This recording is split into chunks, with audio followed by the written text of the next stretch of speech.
Especially in the game, you get out with what you put into it. It's like a walk of life.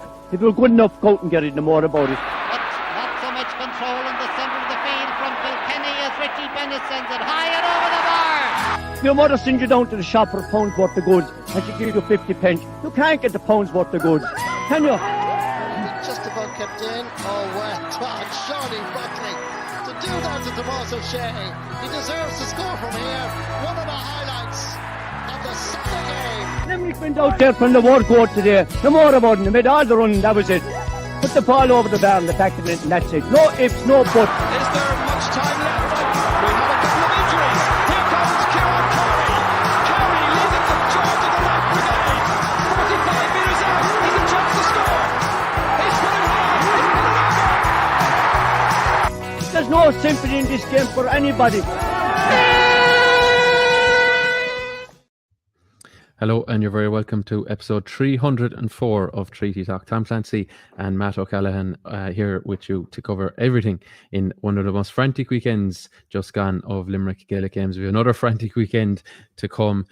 Matt will be joined imminently by one of the successful Doon men from last weekend. But what a weekend across the grades. We've first ever senior title for Doon, the first ever for Newcastle West Premier Intermediate, the first ever Premier Junior title went to Fina Kilmeedy, and obviously Croke made their breakthrough. So there's loads of talking points across the different codes. What a weekend of action we saw.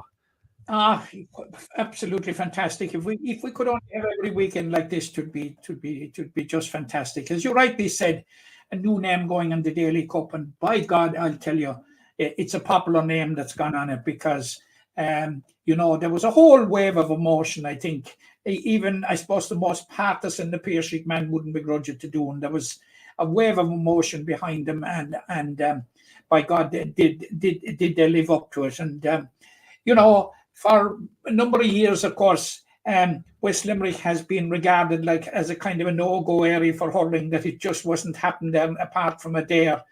And now we have a senior hurling team in the county town, which is just absolutely fantastic. And as you rightly said there in your intro, the win of Croke Kilkenny, and we were both at it, I think, Tom, weren't we?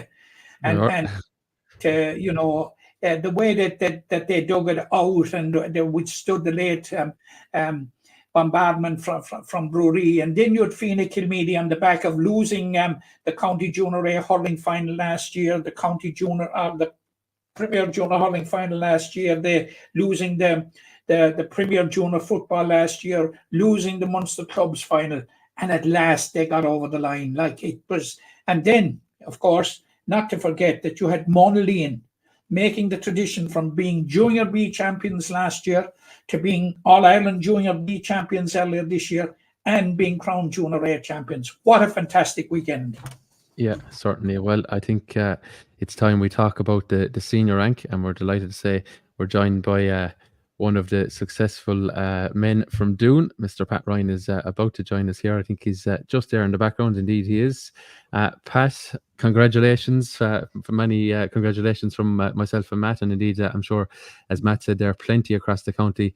The Daily Cup is in Doon, and it's there to stay anyway for the time being. So how's it all with you after a couple of days of soaking it all in?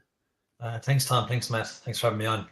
It's been an incredible couple of days, you dream about it for so long, you don't know what's going to happen. You don't think you can actually surpass maybe what you're thinking about for so long, because it's in your head for maybe 15 years, and for other people a lot longer, obviously. But no, we had just the most incredible couple of days of fun. It was like a release valve just opening up, and it's just like I said, just an incredible buzz, great fun around the area, people young and old mixing on the street. There was a bit of a street party on Monday. We had music out on the street between the two pubs at the bottom of the street, and it was just fantastic. It really was. Memories that will live long in our lifetime. It was worth all the heartbreak for all the years. So it was since Sunday. So just delighted to finally get over the line.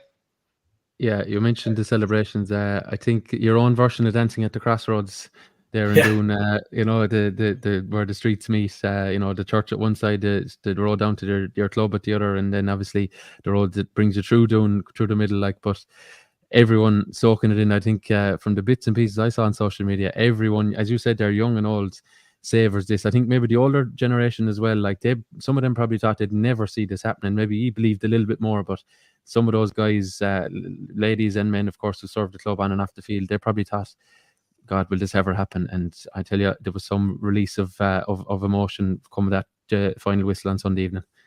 Of course, yeah, just incredible. Like, look, this club to me is the most special club in the world. Like every club should be to everyone. Like your own club should always be, and that's what it is for people that have, helped us throughout the way, to help everyone, help the club, bought a lot of tickets, sold a lot of tickets, made buns and sandwiches, no matter what it was, all different things. Like you said, young and old people like Brother Dormer, Dennis Kendi, these stalwarts of the GA club, Johnny Butler, all these fellas. It's great to see. Like we think we've been waiting a long time, 10 or 15 years, kind of watching and thinking about it. These lads are waiting a hell of a lot longer. And I suppose, you probably think, God, it'll never happen. So when it does happen, then it's just, it's just great for them to finally see it. And obviously there's other people that have passed and gone on that didn't get to see it. Think about them too, people that have passed away in the parish, and even this year, loads of years gone by. So just delighted that some people didn't miss out on it, Yeah. Pat, obviously, you have been involved in many great occasions with Limerick at minor under 21 and senior level, and you blazed a trail in Croke Park. Does this rate as the best ever? They're all definitely unique and special in their own way. That they really, really are. And even I like the fact that you mentioned the minor and the 21s, because everything is about senior. Obviously, when you get up to it at all grades, whether it's Limerick or Doon, but you hold fierce fond memories of the underage games as well. Like I remember the Munster minor we won, and was the first one since 1984, and it just felt incredibly special that you could break a duck like that, and that obviously that helped us as we went on in the 21s. These were all so special, and obviously it was so lucky to be involved in an incredible team with Limerick. 18 was the most special of all that years. 2018 was, but yeah, this probably is a bit more special because it has just that bit more importance when it's so close to home and the place you live in. I always sense that, to me, it's like playing inter-county is such a great honour and privilege and all that. It's like being in the lights, and it's like showbiz and stuff like that. But the club then is more like, okay, this is your responsibility and this is what you have to do.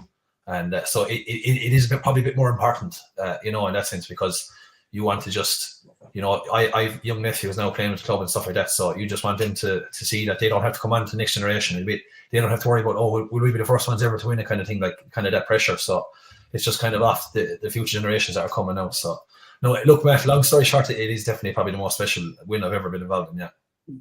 Pat, you have suffered a lot of heartbreak at the hands of Na Piarsaigh, including 2 county finals. And I think Gareth Stapleton told us after you beat him in the group stages this year that you hadn't. The dog was just trying to get out. He can't settle there. Yeah.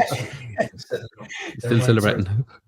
But he's a lot quieter than Clancy's dog, who barks if it like what he hears Clancy saying. He don't agree with him, maybe. In there that the win in the group stages, Pat, was your first, I think, since 2016 over Na Piarsaigh, if I'm correct.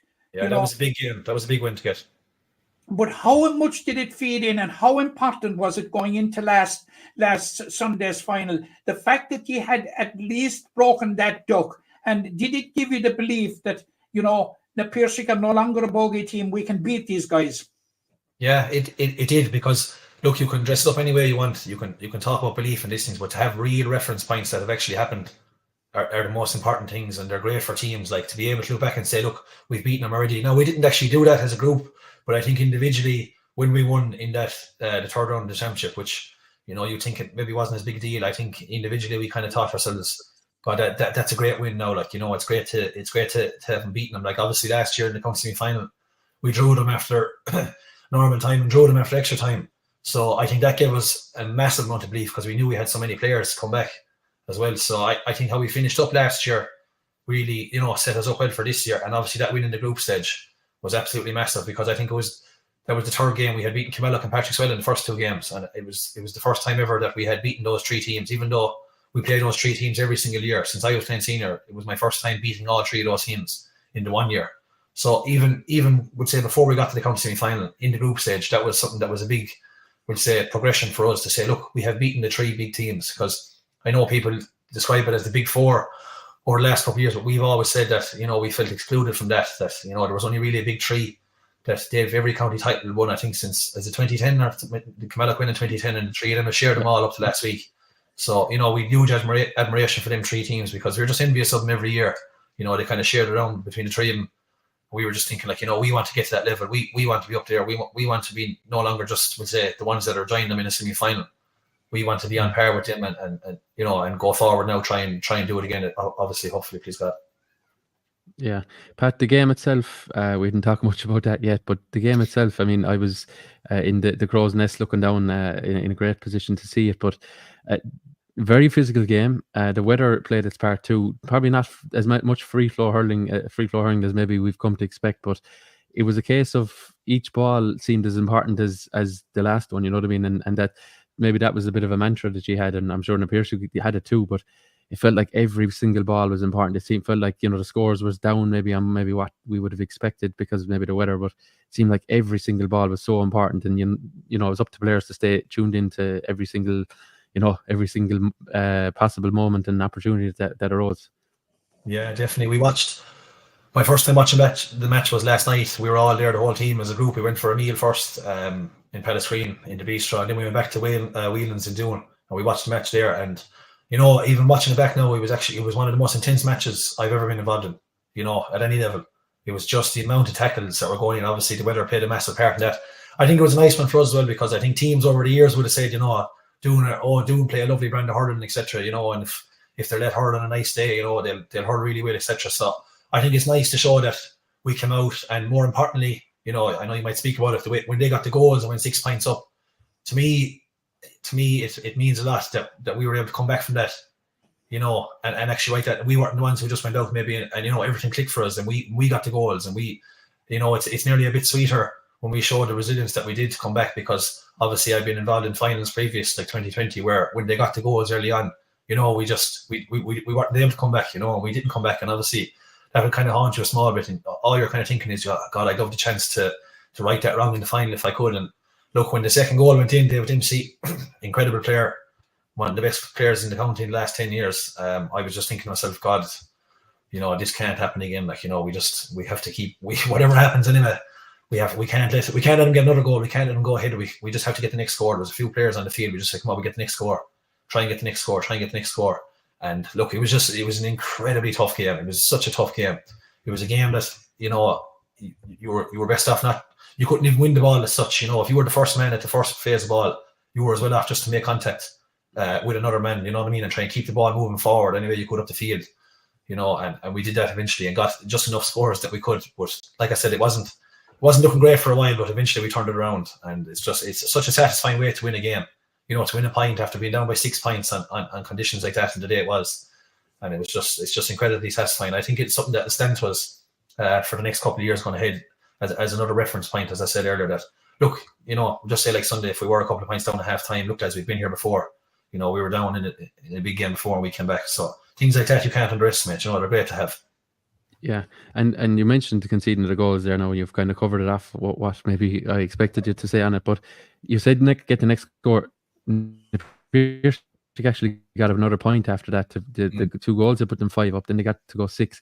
You kind of needed something. I think Adam scored a free, and then I think Dara got one from Dara Staples, and that is like couple of just a little chip away at that lead and just kind of settle yourselves again. You finished the half very strongly, of course, but I suppose maybe in the 2020 final, I was probably standing in a very similar position looking down at it, and like, you know, once the floodgates opened, you couldn't arrest the slide, but in this case you did, and you got those couple of scores back. And like, by the time half time came around, even your own supporters, I think you could sense they were believing, because they roared you off the pitch, because, you know, a point down didn't bother them. They felt that you were right in the game, and obviously you were, like, but you know, you really steadied things there for between maybe 20 and 30 minutes when things were had gone astray for 5 or 6 minutes.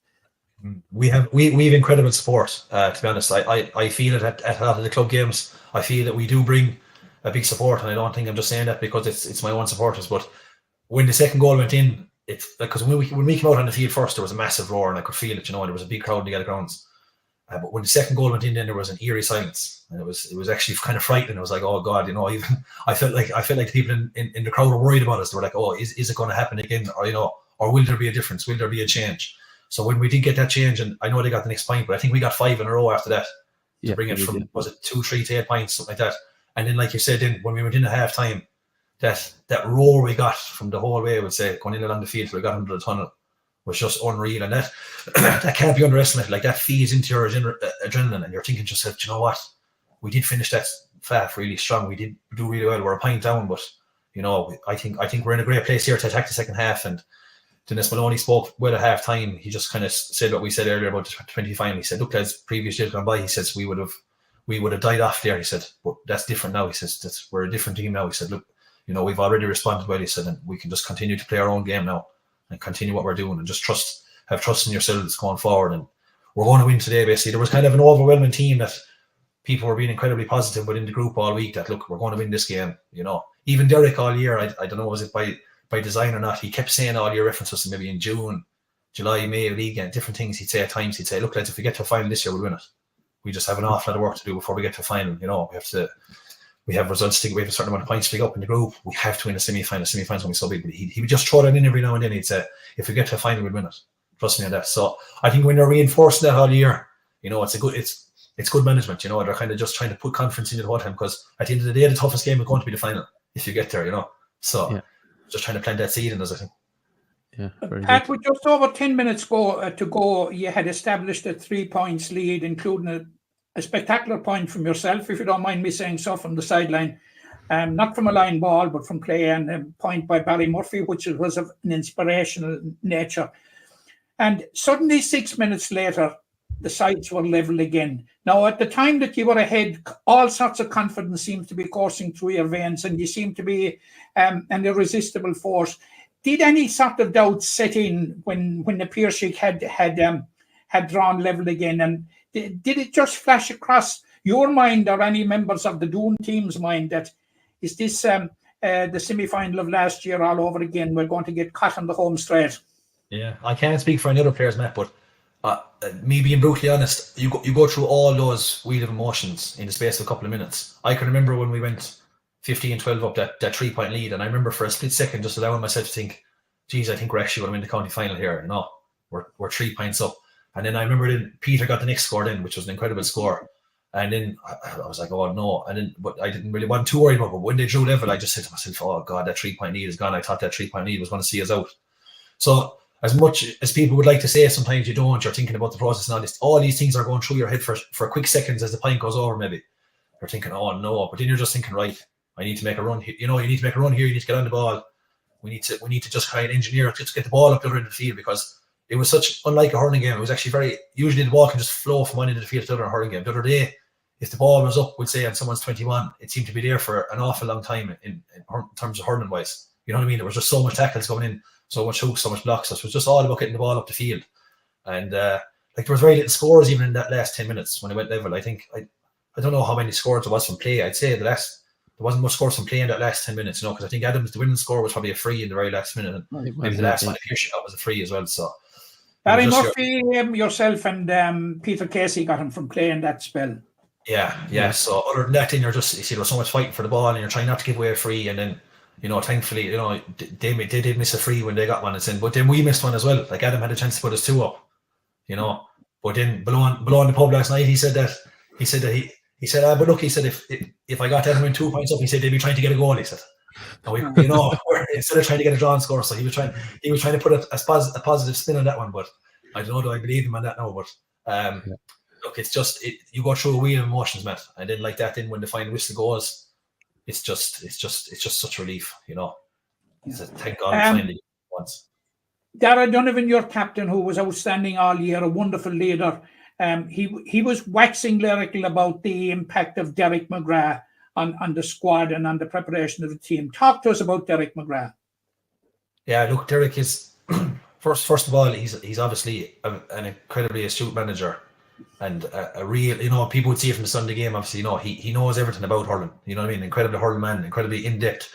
But what really impressed me about him was his personal skills, the way he came in and involved himself in the club, in the area at different times. We'd say we had different days where we went up and mingled with people, we'd say in the local pubs after training, you know, throughout the year, which something we'd never done, and he came up as well also. So he kind of just forged this kind of bond between us and the community, I think, and I got people on board, you know, and loads of people in the background, even some of the younger guys, some of the guys that are playing under 16 with the club, he brought them in to help with the hurleys and stuff like that and the water training, which is all these little things, Matt. They just all add up, you know.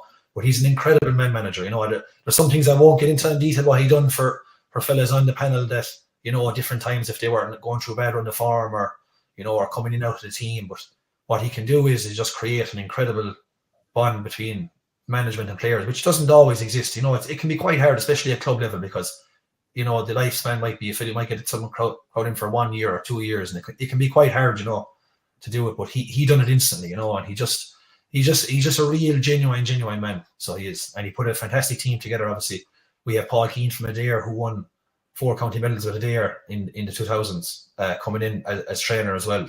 So, you know, he brings an in-depth knowledge of the Limerick Championship, because Derek obviously had never worked in the Limerick Championship. So all these things, and then the local selectors like Dinny Maloney and Tom Murphy, and then, you know, to go back to Derek again, then he's not, you know, he's not the one just doing everything. That he'll delegate to Tom certain nights to speak, or to Denny, you know what I mean, or to Paul and stuff like that. So look, we're just so lucky to have him. We really are. We tried our best to get him at the earlier in the year, and even when we first met him, he wasn't really saying I will do it. He said, "Oh, look, I'd have to take time to think about it. I wasn't going to do anything." And we were just thinking, you know, please God, this guy will commit to us and say yes, because we knew he could bring an awful lot to us. And look, he brought even more than we probably expected.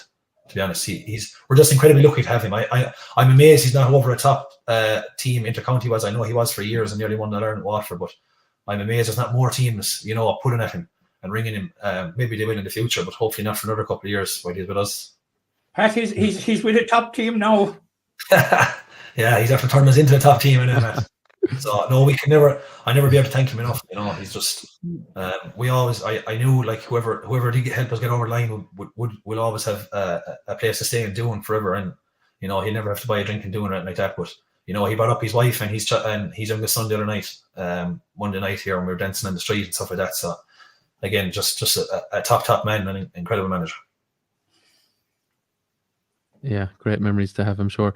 I'm going to ask you about some of the leading lights, as it were, the standout names, but talk to me about some of the I suppose, lesser heroes in terms of maybe for us as media, or maybe the neutrals, like the likes of Owen Fitzgibbon. Someone told me yesterday, is it 17 years he's playing adult hurling, or I could be wrong now with that figure, is it? 2006. 2006 was his first year on the senior panel with Doon. And so, would he have missed the year? I wouldn't think so. He's probably thereabouts all the time, isn't he? There was joking there that he went off the rails for a couple of years, but now he's back. He missed 1 or 2 years, but right. That was just through injuries and stuff like that. We were only joking with him. And he's an incredible guy. You know, he's we say he's playing since then. He's what, 34, 35. But the condition he's in is incredible, you know, and he minds himself all throughout the year. He's a dual player as well, you know. He's playing with Ula all the time, a fantastic footballer, you know.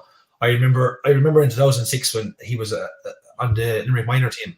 I remember being in the Gaelic grounds up in the terrace watching him playing, and Niall Maher was playing as well for Limerick. They lost the tip, that tip team went on and won the All-Ireland. They're an incredible team. Or 2007 even, I think that could have been. You know, but Owen is a real leader. Owen came back in last year. The year before, 2022, I don't think he had started. And then last year, then we were missing, you know, a lot of backs were injured. It just seemed to happen that all the backs were injured. And Owen, then, if there was a Player of the Year award in the championship last year, I thought Owen would have been definitely nominated and up there. He's an incredible championship, you know, and he's a real sound guy and a good guy. And you know, he's top class. You know, players have such respect for Owen. You know, like that. When you see a guy at that age, and he's been doing it since 2006, like that, going. And look, he taught me yesterday that his whole life from hurling football under 12 up, this is his first ever Premier medal. You know, he won, we'll say A grade medal. You know, he won an intermediate title with Ula, but, you know, it was obviously one below the senior grade and stuff like that. But he said even from under 12 up to minor 21 on hurling football, he had never won a Premier medal up to Sunday. So it was an incredibly special time for him, and, you know, I think he'll keep going for another good few years. Yeah. But in fairness, when there's a guy like that keeps going to the well, I think it should surely inspire the lads around him, you know, to greater things as well. Yeah, he's a real silent leader, you know. He leads by example. The best type of leaders, I think, you know, are the people that the doers, you know, people that go and just, you know, do their job. And he's definitely a big one of ours. Yeah, he's walking the walk, as I say. What about Adam English then? Where is this fella going to go? Because 11 out of 16 points in the county final. I think all through the year, he's scoring exploits, but it's probably more than that as well. The work he gets through as well. He carries ball. He's always an out ball, no matter where you are on the pitch. Just seems to be looking for the ball. Like, I mean, he's not to put too much pressure on him, but I think we're expecting big things from him around the county with both Doon and Limerick. Maybe in the short, medium, and long term, I think it's fair to say he's such a talent. Yeah, he's a fantastic talent. He's a player that people just enjoy watching. I think he has a bit of buzz about him when he gets the ball in a game. No matter even if it's in the Limerick games and stuff like that, he's only young coming onto the panel. There's an incredible buzz when he gets the ball. He takes off. He's always heading towards goals. He's not going away. But what some people will see when they watch Adam, they think, God, look at this fella. Like it's a God-given talent, and you kind of hear this stuff like, God, he's just a step above. With the training, like I've seen him doing away from the field, it's quite easy to train at times when teams are training, we'll say twice a week over the years, and you do it. With the training he does away from the field, it's really standing to him now. I went down. I remember a couple of years ago, just passing through the field one night. There was no lights on, and I drove in, and he was running in the dark. Do you know what I mean? Like he's an incredible appetite for work and for hurling, that he just wants to do. He'd do something every day if he could. You know what I mean? You might think you'd see a fella who's maybe the most skillful like he is, you know what I mean, and scoring chief, you think like that, okay, he doesn't have to do some of these things, but he's the hardest worker in the room with those things. So I think that's why Tom maybe so many people are so excited, because as you said, he's there at every break, you know what I mean? He seems to be on the ball all the time. He's not one of these fellas that's just waiting to be given the ball, you know what I mean, because he's quite accurate or quite a scorer. He's willing to do all the dirt work, like all the fellas are on our team, thankfully. And I think we have a great mix and a great blend, like other fellas that complement each other. Like Kevin Maher has made a huge differences this year. Kevin Maher is a different type of player than a lot of the rest of us are. In terms of he can win that aerial ball that is so special. It's so hard in the game of hurling, is to have a fella who can consistently win aerial balls throughout an entire game, and he does that. He's incredible at it. He's so skillful at catching the ball. It's not just about size. I've seen big men that couldn't catch ball either. He's just incredible at it. And even Adare Stapleton inside himself, he offers so much as well that other players don't offer. He's probably one of the most intelligent hurlers I've ever played with. He's actually having Adare on the field is like Adare Stapleton is like having a coach on the field with you. He's always in your ear, left or right, or what to do if you have the ball or everything that. And if he calls for the ball, you should give it to him, or you should listen to his calls, because he's built up a lot of experience over the years now. Some fellas think he's a lot older than he is. Some fellas think he's the oldest on the team, not 100 skipping, but he has an incredible in-depth hurling knowledge, So I think we have a good blend like that. Obviously, Dara then is an exceptional leader. Barry has so much experience. Richie gave an exhibition the other day. So many more lads on the subs. This year we used nearly 23, 24 players throughout the championship. And similar, more fellas that played last year didn't play this year, etc. And even the year before, we lost Ian Coleman, was in Australia. He came home for the final to watch and stuff like that. Incredible stuff. Josh Ryan had a big injury. Other players, different stuff. My brother Mihal retired last year, at the end of last year, which is unfortunate. After giving 20 years and then you win it this year. But so many different players throughout the years of playing have added so much to the group, and have just been, everything has been a step up along to get to where we are now. So we're just so grateful that everyone that came before us, what they gave to everything for it, to get here, because we wouldn't have got there without everyone that's been giving it for so long. Yeah, very well said. What was unique on Sunday, or perhaps unique, and I've never heard of it before, maybe others have, but I certainly haven't, to have an uncle and a nephew on the one team winning a county senior hurling medal. Now, I've seen uncles and nephews at lower levels.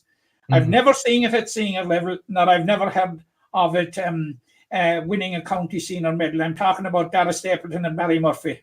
Yeah, it's an unusual one, and they're great, They look after each other really well over the years. Dara was always looking after Barry when he first came onto the panel and stuff like that. And then in the last 3 years, it's nearly changed. Barry's looking after Dara a lot of the time, and Barry supplies Dara with hurleys. I know. Anytime I see Dara with a hurley, it always has Barry's name in it. So he just uses whatever hurleys Barry's not using, I think, at the time. But it's great.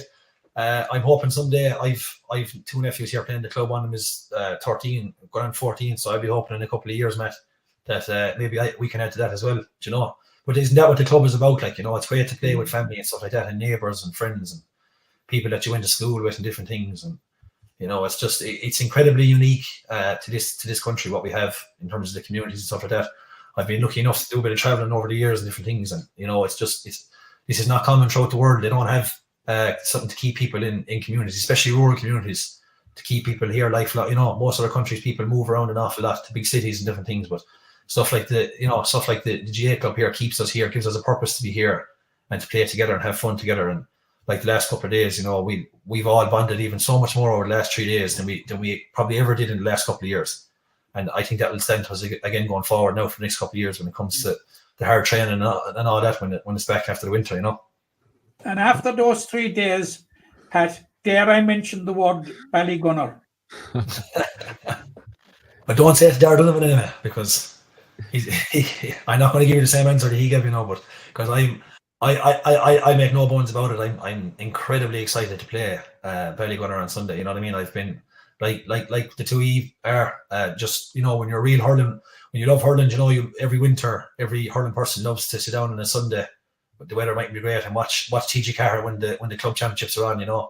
I grew up watching Port Tumna when Joe Canning was coming through and giving exhibitions, and Ballyhale Shamrocks and all these great teams, like Newtown Chandler was one of my earliest members, watching them when they were winning Munster titles and different things, and all throughout the years. So to finally be involved in it on Sunday is such an honour, and for Doon to be in the Munster Championship, because you have to earn your place to play in this championship. You have to. It's basically the real Champions League.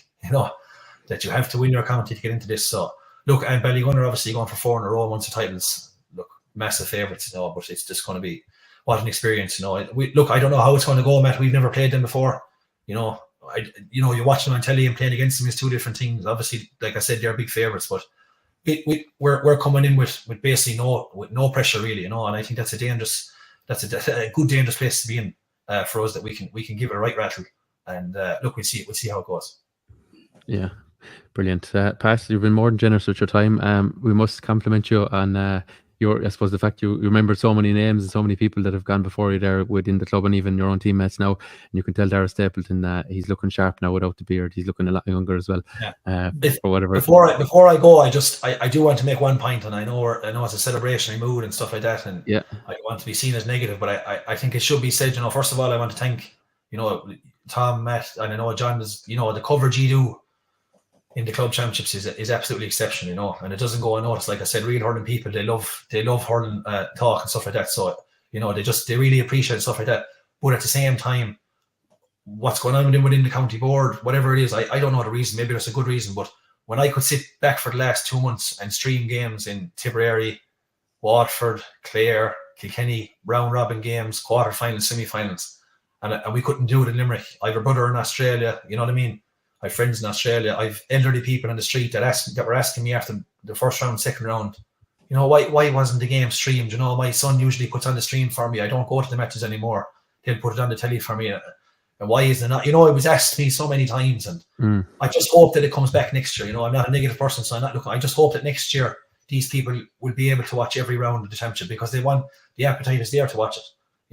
So look, hopefully whatever issue it was this year, that the standards are kind of up again next year to what they were previously, because we were able to watch them for the last couple of years. So I just wanted to say that point, if that's all right. Yeah, absolutely. I would like to concur exactly, and I think Pat has nailed it there, because the real people that have suffered because of this are the housebound and the diaspora. That as like your brother Liam now hasn't had a chance to probably see one game in TG4. Would that be right? Yeah. And maybe the county final on TG4. Yeah. And I'm getting this every day from people that that they would love to to be able to turn it on for their elderly parents or elderly father or a housebound brother or sister or anything like that. And whatever the issue is, I certainly hope it will be resolved at the start of 2025. Me too. And Pat is dead right to say it, because it's fine for us to be sitting on the ditch and saying it, but to hear somebody like Pat that has been through it all as a player, coming out and saying it, I think it's terribly important. Well said, Pat. Yeah. No problem. Thanks very much, Pat. Okay, well, best of luck at training tonight. Hope the Dirty Diesel is got out of the engine ahead of the weekend, and we're wishing you the best in the Munster Club against Ballygunner, and hopefully beyond. It's the year of the underdog, so who knows what will happen Sunday. All right, Pat, thanks very much. Thanks a million, lads. Thanks very much, Pat. Thanks, man.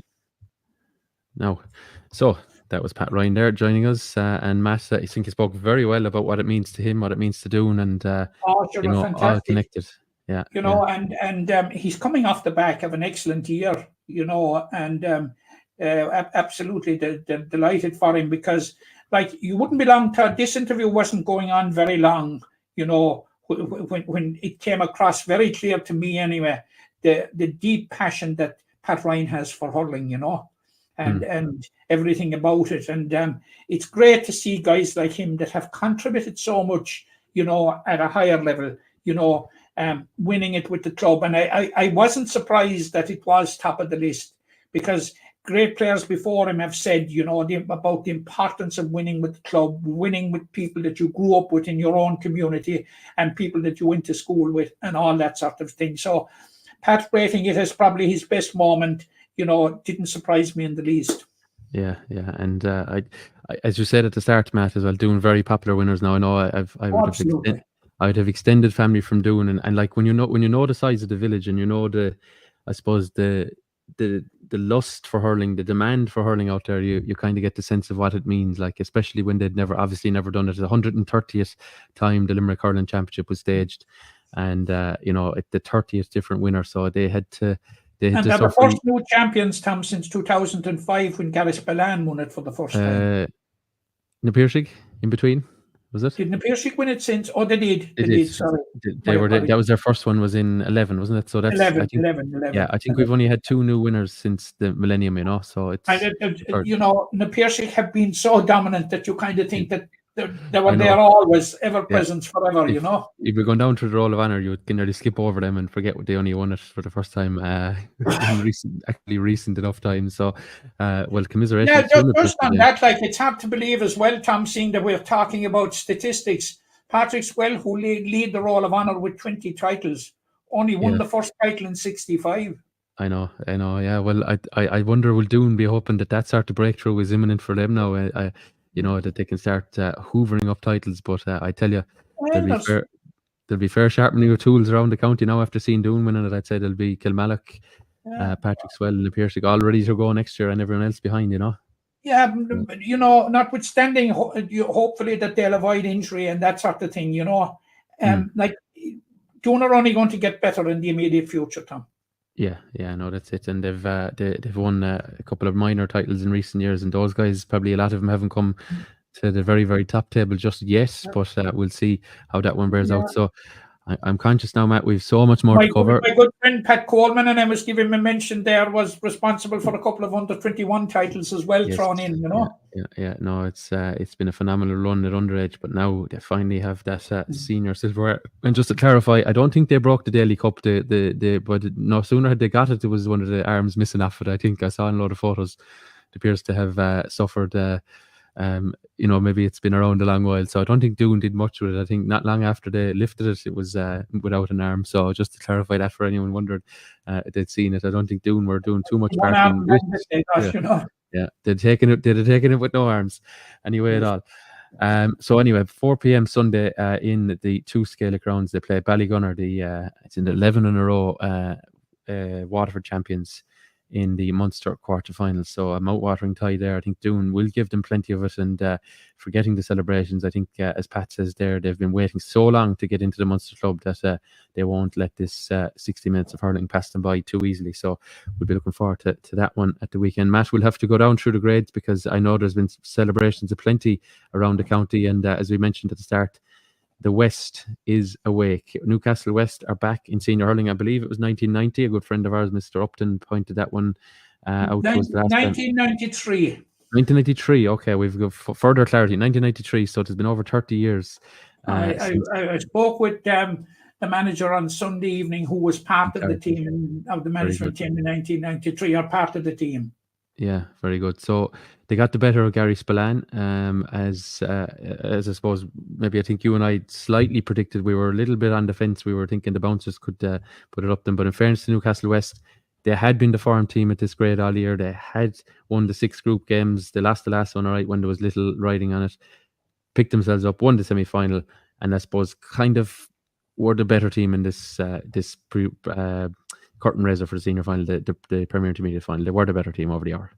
Well, they were the better team, and nobody could argue with it. You know, Gary Spillane had 3 points up in the first 8 minutes, and they got one further point in the first half from a free. You know, that is not the type of performance that you'd normally associate with Gary Spillane, and certainly it's not the type of performance that's capable of winning a county final. Yeah. Now, Hugh Flanagan, with a couple of frees, kept them in it in the second half. But at the stage when Newcastle West went 2 goals ahead, Dermot Kelly got the first goal, I think, and Owen Hurley got the second.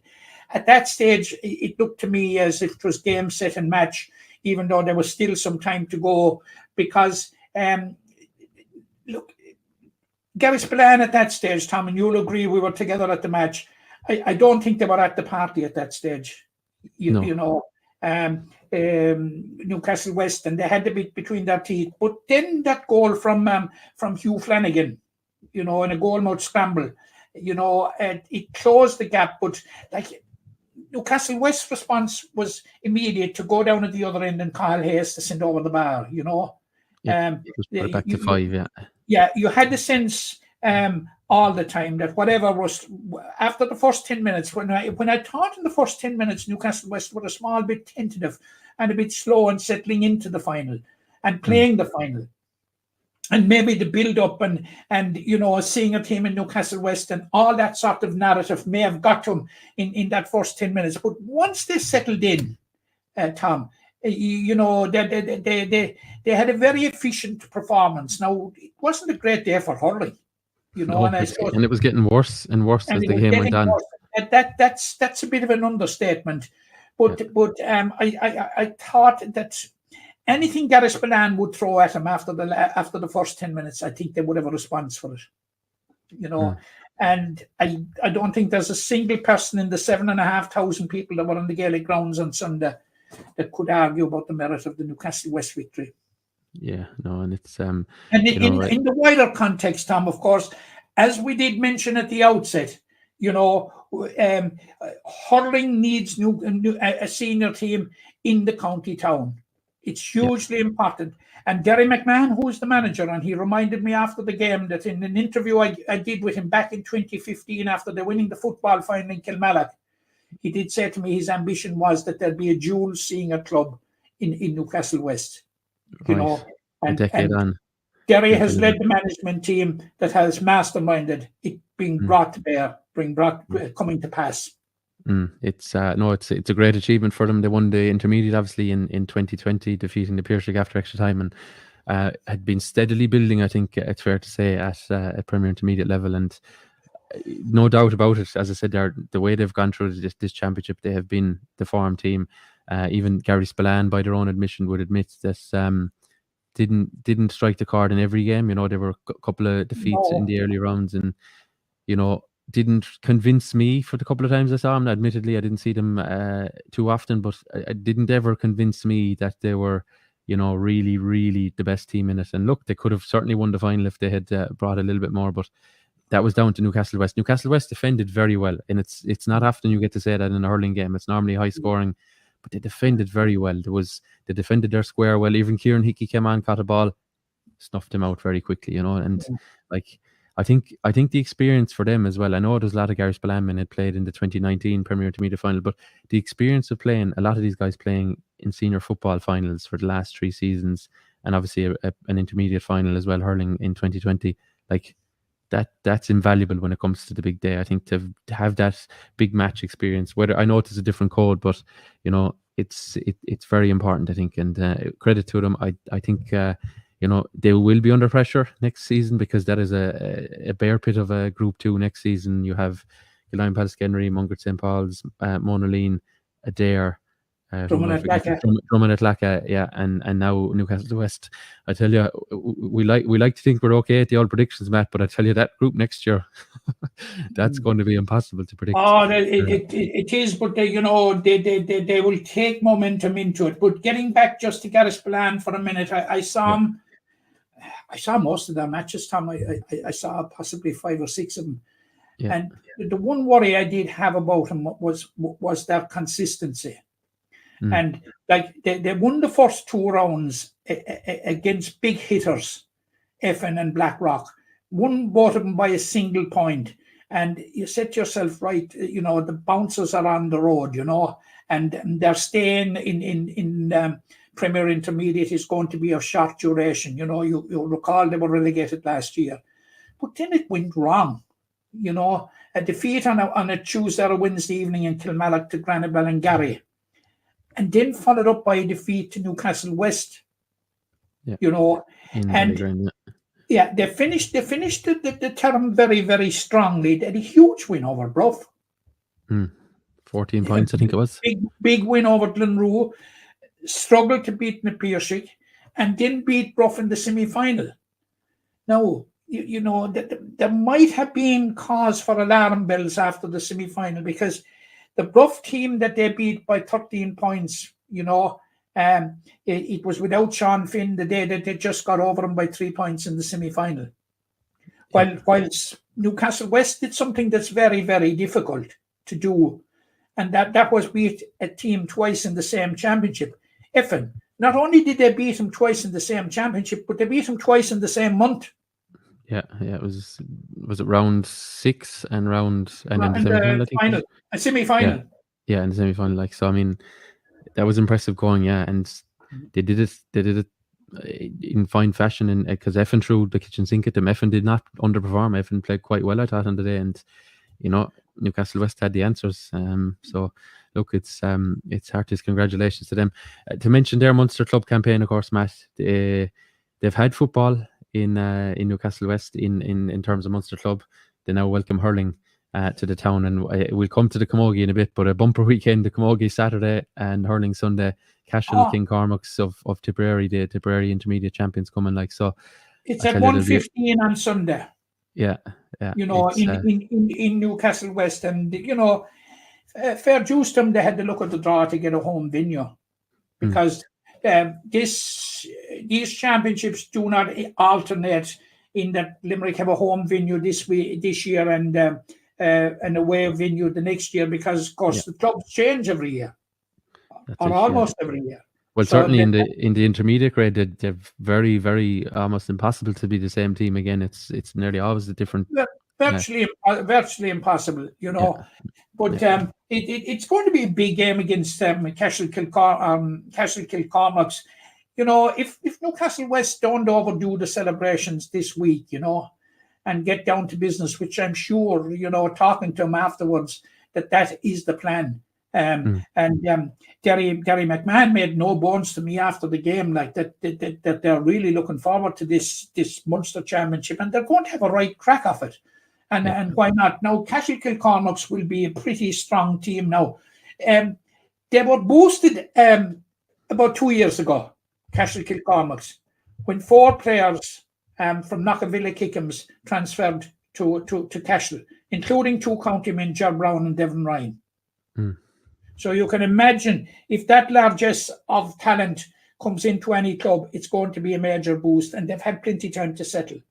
So they beat Carrick Swans in the Tipperary final, and but I'm very hopeful. I have to say, Tom, that we will get a very, very good performance from Newcastle West. Yeah, big crowd, home crowd, roaring them on. I think they're in with a real chance. Home advantage. Yeah, I think they are, and the fact the Cashel is a few weeks. Sometimes it's great to have a break, but I think sometimes the momentum of playing games and playing in the weather that we saw last weekend do them no harm in the Gaelic rounds. I think also, the experience of the Limerick clubs at the intermediate grade in the last few years. There's no fear to be had here. And Monaleen obviously won it a couple of years ago and went on to the All Ireland glory. Last year, Drummond at Lacka were just about squeezed out by Corofin on the road. I think home advantage counted major there. And we saw even Blackrock a few years ago against a formidable enough Father O'Neill side. That's what 2019.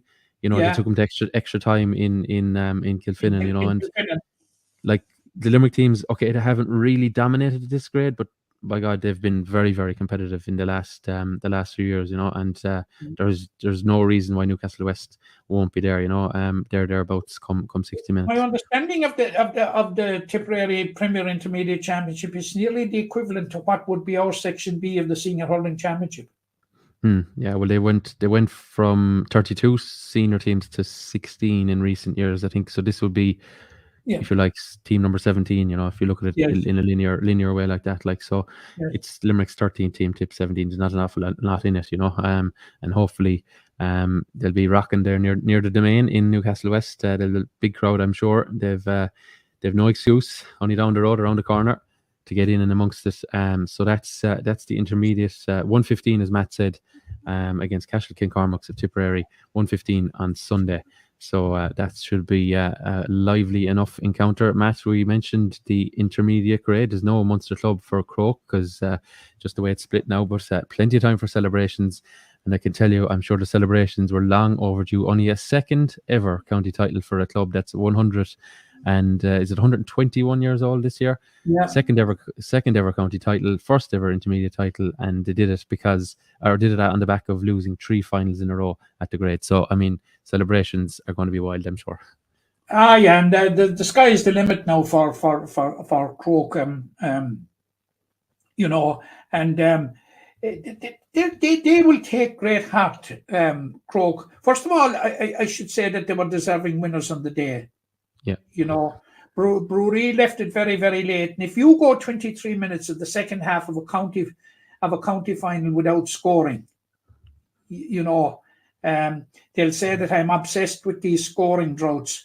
But they tell you something. It does matter. It does matter, Matt. It does matter. Of course, it matters. And Croke Kilfinny going forward will certainly be battle-hardened. You'd say to yourself after losing maybe the first one, which they did to Effin, that maybe it was too soon, and then you lose the second one to the Piercy, and you're beginning to have doubts, and you lose the third one to Granaballangary, and you're having serious doubts. Yeah, because your neighbours. In those circumstances, huge credit to Croke Kilfinny for coming back the fourth year. And like anybody that was in Mick Neville Park, and again, the conditions were anything but good, Tom. Yeah. I know I came home well saturated in parts of me from being out in the pitch and being out in the pitch post-match. They're rugby champions, and they will be really, and they'll take heart from Granaballangary, as I was about to say, who did so well at Premier level this year, winning 4 games. If that's not consolidation, I don't know what is. So they're back up now to and they'll be meeting Granaballangary again next year. But now that there is no Munster Championship for the intermediate, it's happy days for Croke Kilfinny, and they have a good lead into next year's to prepare for next year's Premier Championship, which of course will be a bigger challenge. Yeah, absolutely, yeah. And I must congratulate a club man of mine, James Hall, the manager of Croke Kilfinny. He actually scored a goal for the Ballybrown Junior Bees at about, I'd say about 1:15, and he was then on the sideline a couple of hours later, helping Croke over the line. But no, and congratulations to them. I thought on the night, James O'Carroll was one of the standout performers for them. Among others, Jack Lennon, of course, as well in the forwards. They've plenty to like about them, Matt, and I think they will not be lost at all at the higher grade. And I think we haven't seen the last of Croke Kilfinny just yet. They have that taste now of success, of course, with 2 county titles in the last number of years. So they're ready to kick on for more. Just to conclude with the intermediate, something that could be easily forgotten about Gary Spillane. This is a very, very new, young Gary Spillane team. You have. When you hear about Gary Spillane, you think about players the like of Donny Ryan, James Ryan, who seem to have been around forever. They're no longer around, and most of the Garris-Spillane team are not even in their mid-20s. I think there's only one or two of them over it. So that'll give you an idea that maybe they're down this year. Maybe they were down last Sunday. But there is a bright future for them. And it's something similar with Brewery. They have a pretty young team, a lot of new faces. And but spare a thought for Kieran O'Rourke. He won a county senior hurling medal in 2006. And he was going as strong as ever last Saturday night in McNeville Park in the county final. But Brewery will be back. They will. Yeah, that's some going from the cornerback. So we'll see if he gets his contract extended, as I say, into the new year. But Brewery, I'm sure, will be thereabouts at the intermediate grade next season. But for Croke, it's into the bear pit that is the Premier Intermediate. Okay, we must, of course, look at the junior finals that were concluded over the weekend.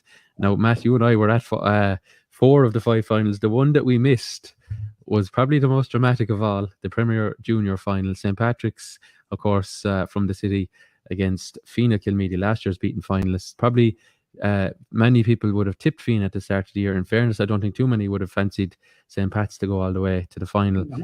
They did, and they had the silverware touching distance, but there was 3 late goals. They were swapping goals like they were going out of fashion coming down the stretch. And ultimately, it was the last score, which was a goal for Fina Kilmeady, that yielded them the silverware. And they're heading from all reports. It sounded like a thrilling game in the Bog Garden.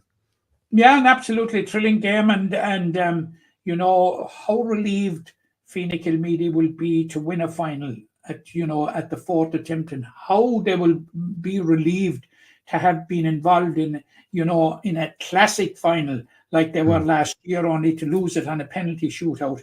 How relieved they will be to come out at the right side of it this year. And by all accounts, it was even at the last minute, it took a fine save to prevent Gearóid Hegarty from forcing the game to extra time.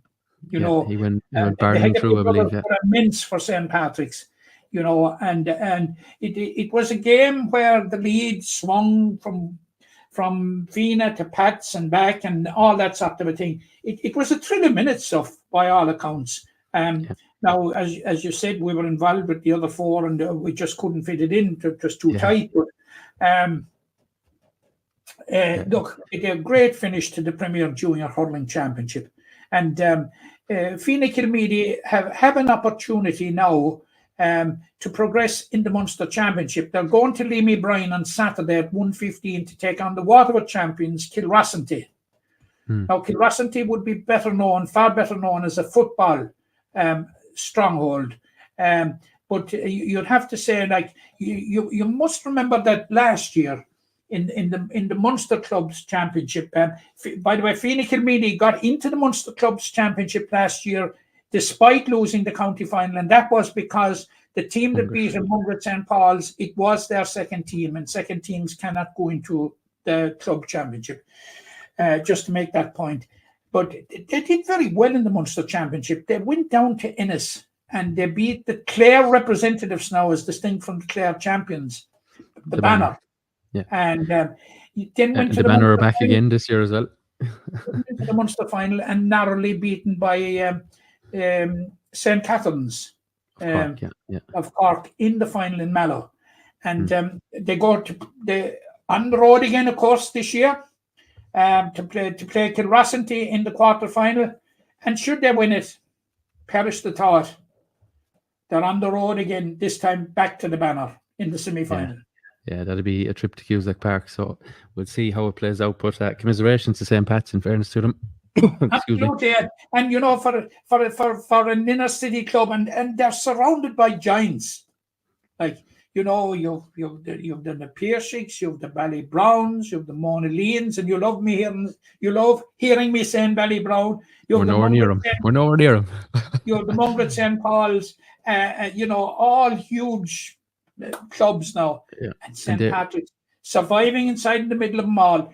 Huge credit due to Pats. Absolutely credit. And like whilst it's fantastic for Fianna to win, it would have absolutely been wonderful altogether for St. Pat's. And we must remember that it's only about 7 years since St. Pat's won the junior championship. Yeah. And that year they had to go to a second replay to beat Kilmallock. Yeah, was it 2016 or 17? 2016 or 2017. Yeah. But yeah, in fairness to them, they've come back again. It was Diarmuid Coleman. I don't think we mentioned I think it was him who got the winning goal. He hit 2-8 on the day, so he was ended up as the Woodlands House Hotel man of the match as well. Tomas Galvin got a goal and 3 for them. But for St. Pat's, obviously, we mentioned Gerard Hegarty and his younger brother Diarmuid. Between them, they hit 11 points, 6, I believe, from play. Shane Crofts came on and hit a goal and 3. I believe he'd been battling a bit of an illness as well. I'm not 100% sure on the detail, but in fairness to him, he was a worthy introduction off the bench. And we must tip our hats to Padraig Grail. I believe he left his sister's wedding to play the match, and he was among the goal scorers. But unfortunately, when he came back to the wedding, he'd no silverware with him. But that sort of commitment, in fairness, is what club hurling is all about. And you mentioned, just to conclude on St. Pat's there, Matt, obviously, the difficulties they'd have being in the city. And I know some people say there's a big population, whatever, but they do fight against other codes as well. Obviously, soccer will be very popular in those areas. Rugby too. They're friends and all with their neighbours, Richmond. But there's a lot of rugby clubs in their area and soccer clubs that would draw players from a young age. So they're fighting that as well. But in fairness to them, I think that's motto, Tom, if you don't mind me saying so, is cooperate. Yeah, rather than confront, and it pays them dividends. Yeah. No, and I'd say they will rise again. And if you've a hurler of the year in your ranks, I'm sure lads find it a hell of a lot easier to go back again for the following year, knowing that you have the likes of Garrod alongside you when you're going into the trenches. Okay, just to mention as well, we have the pairing now concluded.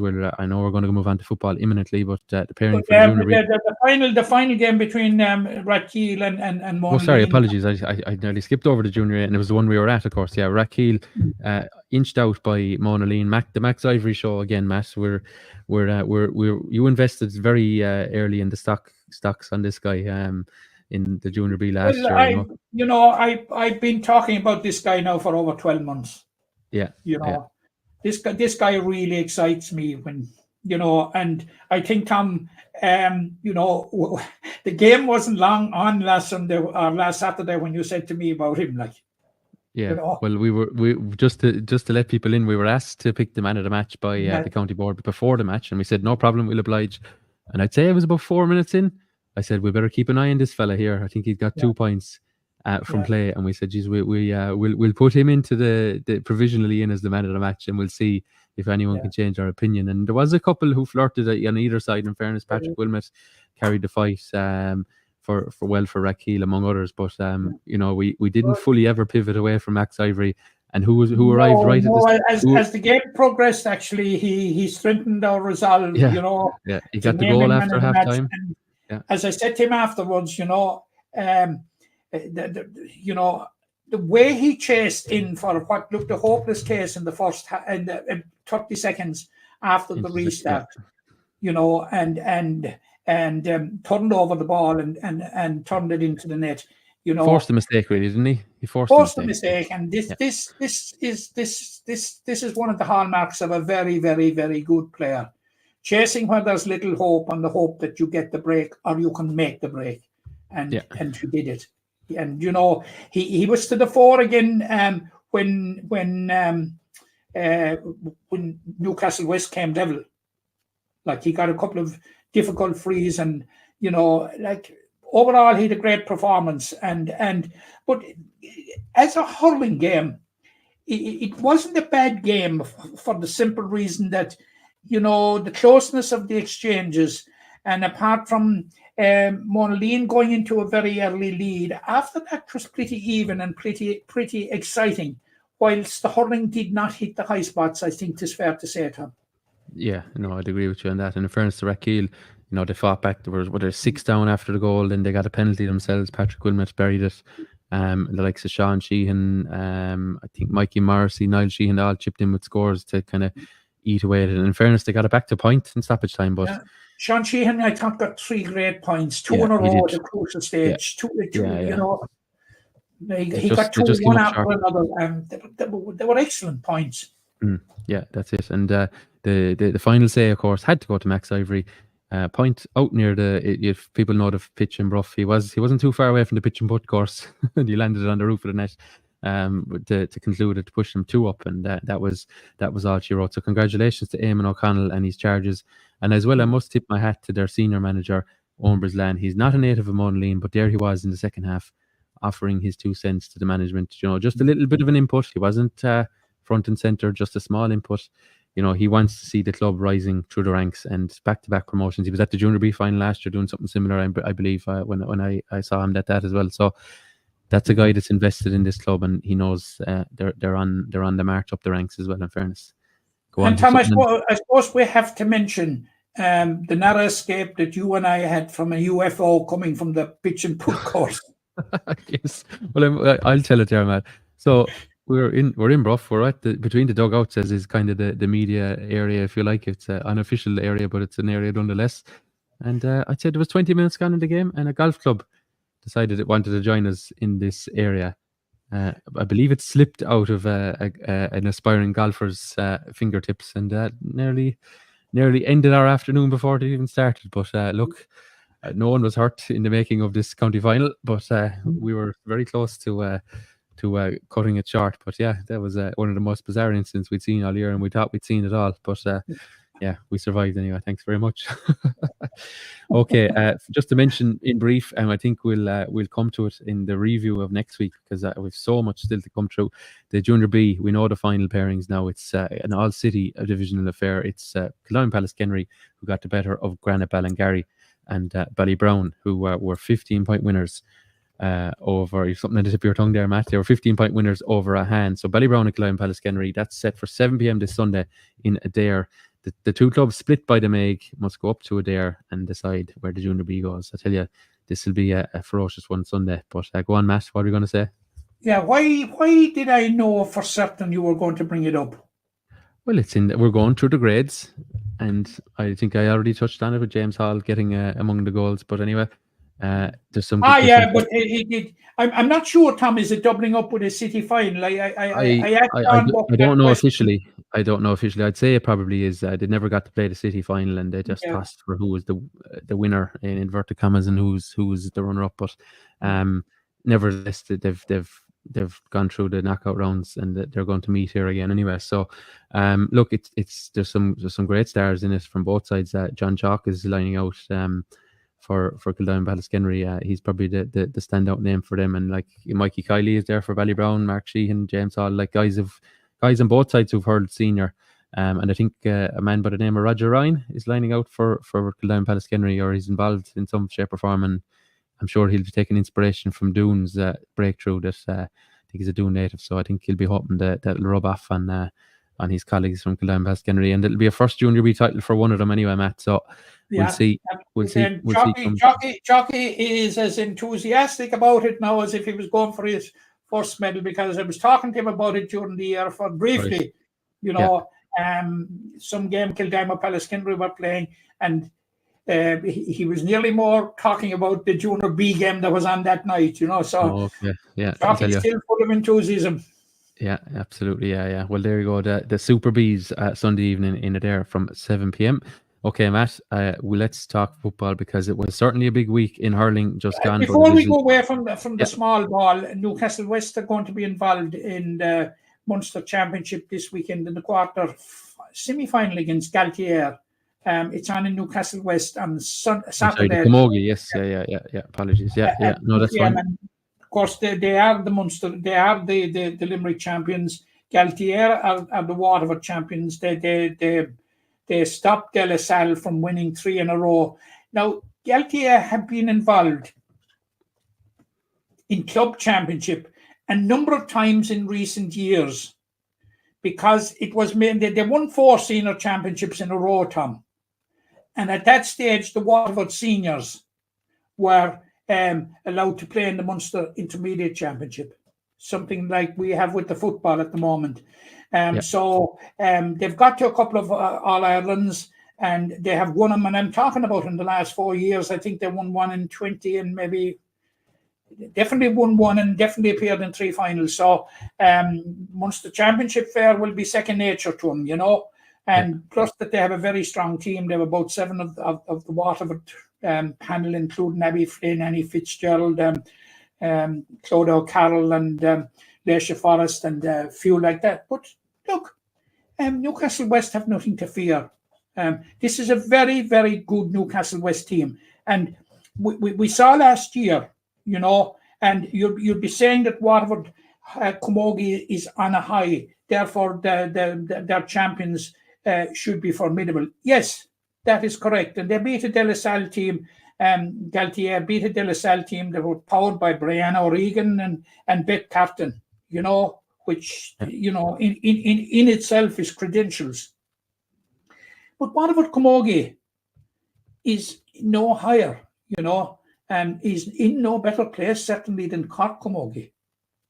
And Newcastle West went down to SARS last year in the Munster Club Championships, lost by a point. The referee only allowed 20 seconds of extra time.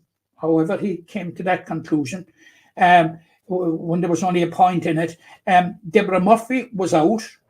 Roisin Ambrose was only wasn't near 50% fit, but played.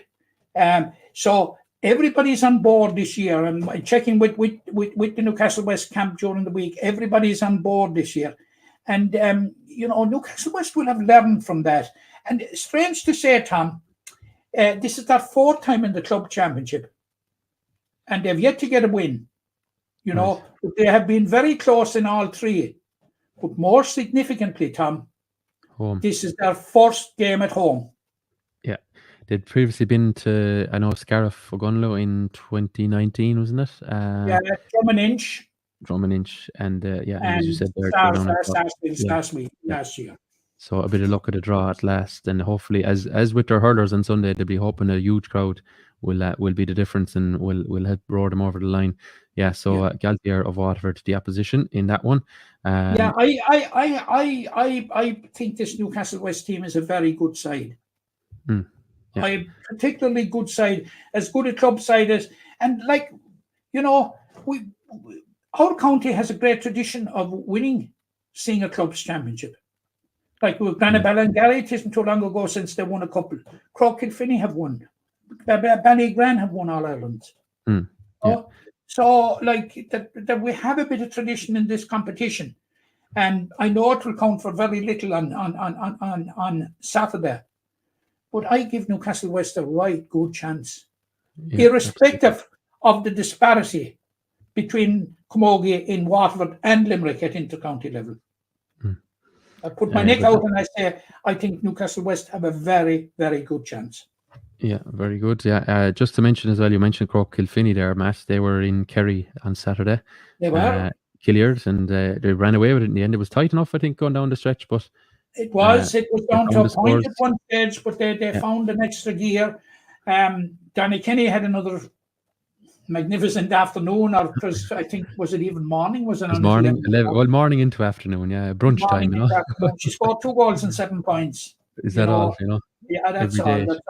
Say if you say it quick, but we were waxing lyrical about Donna after the county final, and she was the Limerick minor captain this year, so she's one with a huge future, and every game she goes out, she seems to be proving it. And I've been watching her for the last couple of years. I've been watching her with Limerick minors. She spent a couple of years with Limerick minors. Watched her with Croke Kilfinney.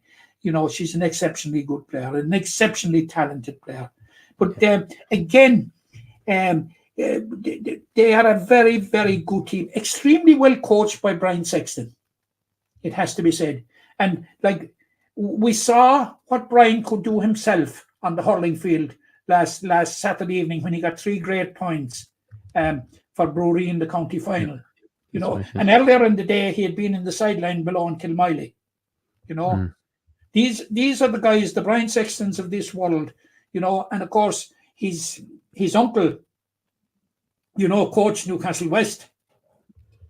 So it was almost nearly a perfect Sexton day if Brewery had pulled it off, But they're a very well coached team.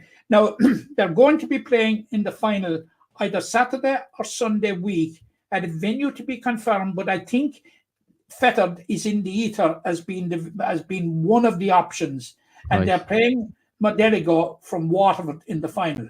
Yeah, I suppose the Federer thing is because it's an artificial pitch, isn't it? So there's you'd guarantee the game would be on then, I guess, with the weather tending to worsen. So we'll wait on that fixture. I'm sure we'll have it by next week. Although let's not bank on the Camogie. I don't know. Provincial level. I only got the ALB's fixture around 9:00 last night. Okay, well, we hope to have it for you next week. Wait for the Observer, but I had it for the Velstar. Yeah, very good. Okay, just to run through the Limerick domestic Camogie, as it were, the Junior A final will be contested between Doon and Blackrock Effin after they both won on Sunday. The Junior A play final will be between Kilvina Kilmeedy and Mungret St. Paul's, and the Junior B Cup final is Tournafulla against Ballyragran, and the junior plate final between Ahan second team and Bruff's second team. They're all penciled in for the 10th of November, all down for the same venue, T, B and C. We'll find out where that is once we get the air code, but I know, in fairness to the Camogie board, I'm sure they're working hard in the background to find the respective venues for those. But just to make a couple of points about it, Tom, 1 or 2 points, particularly about Ballygran. I mentioned them there winning in All-Ireland.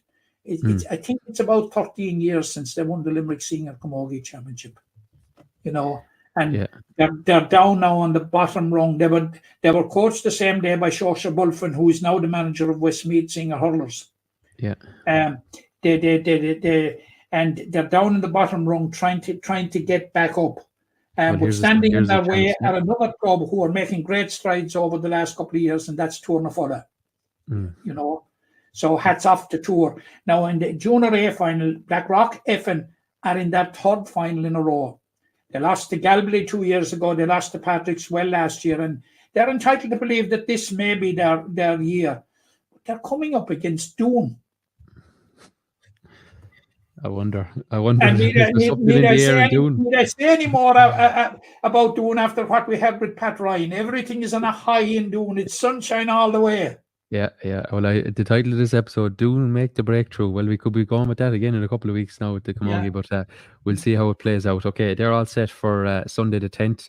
It looks like they're trying to line up double headers, but in fairness, the Camogie board they'll revert to us as soon as they've it all lined up. We'll bring it to you ourselves. Okay, Matt, that's plenty on the small ball. 1 hour and 16. We've loads to get through as well. I think this is going to be one of the longest shows we've had in a long while, but I tell you, it's there's so much to cover. We don't want to skip over much of it, or any of it indeed, for that matter. Can I mention ladies football first? We'll come to men's football because it's final weekend, but ladies football first. I think we'll mention St. Elby's first.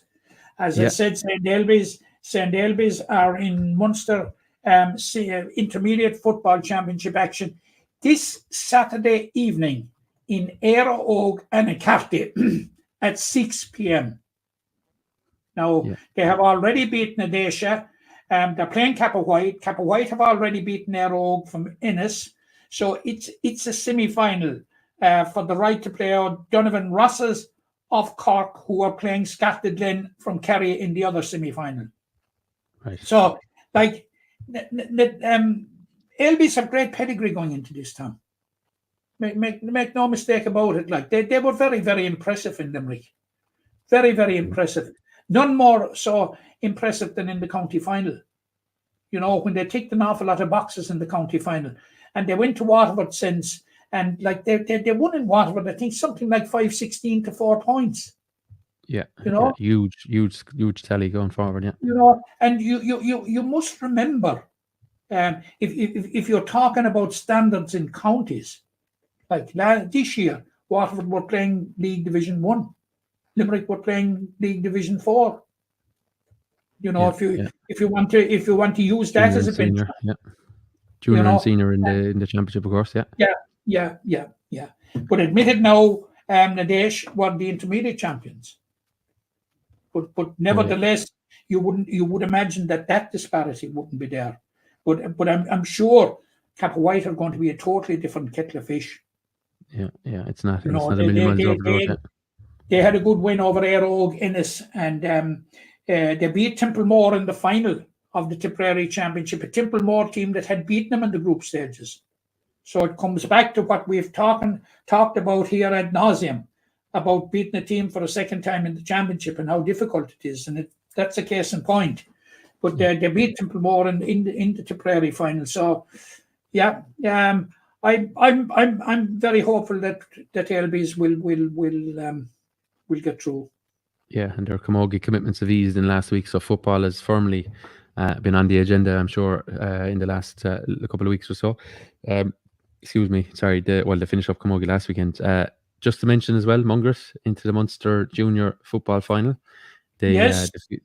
Probably the most high-profile ladies junior semi-final I think we've ever seen.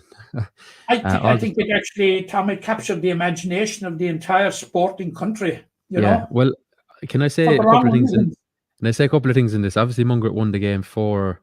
What was the score again? Sorry, that was at 4-12 to 2-10. They got 3 goals in the second half to pull clear in Abidorny. Sorry, so many results and scores in my head. But Mungret, I thought, were forgotten about in this story, and it was all about Abidorny and Clonmorris and Kildare and camogie and football and all the rest of it.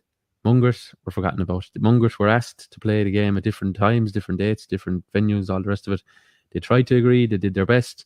At the end of the day, Mungret won their county final 3 weeks prior, and we're told the Munster semi-final will be against either Mine Temple Tui of Tipperary or Abidorny of Kerry, and it'll be on Saturday, whatever the date last Saturday was, or I'm forgetting the dates, the 26th of October.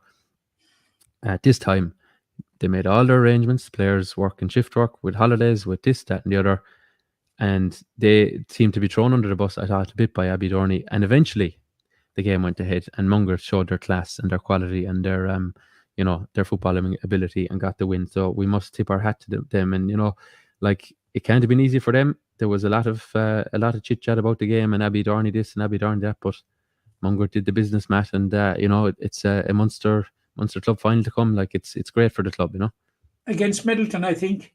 Yeah, Middleton, who did, I think, a pretty comprehensive victory last weekend. And you have the score of that here somewhere. Where was it? Over the Shamrocks from Waterford. Yeah, 6-18 to 2-7. Not much of a test there. Where Mungret certainly had a test. They were narrowly behind at half time, and they put the foot on the gas when Abidorny got a sin bin, a yellow card early in the second half, and tacked on a couple of late goals to pull clear. But it's great for Mungret. They were obviously knocking on the door to get out of the intermediate grade. They're back up senior, and this will just add more momentum to their case for next year. And obviously, they'll hope to continue their season in this Munster final. So it's exciting times for them. Tom, it's only fair to say that you have more than a passing interest in Mungret St. Paul's. You might as well tell our viewers. Sure, my sister's holding down the cornerback shirt there just about anyway. But no, it's great. I couldn't make the match Saturday with our commitments to the hurling championships in Limerick, but no, it's great to see. And look, that team has been on the road a long time, Matt. They've some very some stalwarts of the game and with the club from underage all the way through, and they've finally. Oh yeah, and they've had near misses actually in the intermediate championship as well, Tom. Oh, more than one, Matt. I can tell you. Between semi-finals and finals. Getting over the line this year, I suppose, wasn't too soon for them. In fairness, like what they've been through, Yeah, no, that's it. I think they'd lost 2 finals and 3 or 4 semi-finals in the last 5 or 6 years. So they're back up senior and a Munster Junior Football Championship final to look forward to. And as Matt said, Cork opposition in the form of Middleton to come. Okay, now county final week in men's football, and I think we should by right start with the senior grade. Sunday 4 p.m. McNeville Park. The West will definitely be awake for this one. I'm expecting a huge crowd in from further back the N21 from Abbey Field. They'll be making tracks. They'll be hoping that the Father Casey Cup is going back to the Father Casey's club. But Matt, standing in their way is a very impressive Adare side. I think it's fair to say. Yeah, very formidable Adare side. Now, by their standards, there's no question of Adare having to peak twice, because they certainly haven't peaked during this competition. And if you go through their passage to where they are now in the final, first of all, it was most un-Adare like not to come out on top of the group And why they didn't come out on top of the group is because they lost to Mungret St. Paul's in round 2, and they were held to a draw by the Piercing, but it wouldn't have mattered anyway but in the final was round a because yeah. Mungret St. Paul's won all 5 games, and even going into the last round, had Mungret St. Paul's lost and Adare won, they still had the head-to-head. But they have been dogged by injury, Tom. You know, they've been ravaged by injury for most of the year. But, you know, Harry Gleeson and his management team must be absolutely delighted. You know, here we are at the business end of the competition, and he's a full hand to choose from. And you'll be talking about peaking and peaking at the right time. I thought the manner in which they won the semi-final was the clearest indication yet this year that they're reaching their peak. You know, now they went into that semi-final with a lot of hurt after losing 3 county finals to Newcastle West. And Newcastle West, you know, were without Ian Corbett and Ruan O'Connor. You know, but it was a day, you know, was it some one of the lads, the Doon lads said, I think it was Adam English said after the final, that they weren't leaving the Gaelic grounds without the cup. Yeah. You know, they weren't leaving that. They were without the They were not leaving Sean Finn Park without a place in the final, you know, and they showed it. And those 2 goals before half-time, it really set them up, you know, but you know, you expected a Newcastle West backlash in the second half, and it came. But by God, did their defence stand up? They were excellent, you know, and they're certainly worthy of a place in the final. And you know, they're going to try and exorcise, you know, the demons of the last 3 years, you know, and this is the opportunity. And like with a full squad, like there was, the Burks were missing for part of the year, different players were missing for part of the year, but now most of them, there's still a couple out, but most of them seem to be on board at this stage, and they are a very formidable outfit. Now, Father Cases, I saw him winning the league, and I saw him in the semi-final against Mungret St. Paul's on a day in which, in my opinion, it's doubtful that the game should have been played at all. Such were the prevailing conditions. But they dug out a great win that day, you know. And at one stage, particularly in the second half, John Hutton kicked a point immediately after half-time for Mungret St. Paul's, which put him 3 points ahead, if you recall, Tom. And I think Father Casey's went down and got the next 5 points. Martin Scannell, like, who's the survivor of the 2016. Yeah, 5 points in 7 minutes, Matt. Yeah, 5 points in 7 minutes, yeah. He got a couple of them, you know. And then Mungret came back again, like, and, you know, really, if you were looking for a test, you know, a test of the conditions, first of all, and a test of football, secondly. You know, they really got it in the semi-final, because despite the bad conditions, Mungret played some very, very nice football, Tom, as did Father Cases, you know. Yeah. Like it was as if by both sides it was an open show of defiance against the conditions. That's you know, and like, it sets it all up for a great final. Like, but there is a terrible hunger in Father Casey's, and talking to Father Casey's connections after the match that day, and talking to him since at the final preview. You know, there is a hurt. 2009 was the last final. 2006 was the last successful final. There's a hunger in Father Casey's to end almost 2 decades without a title. But they are against a very, very formidable opposition.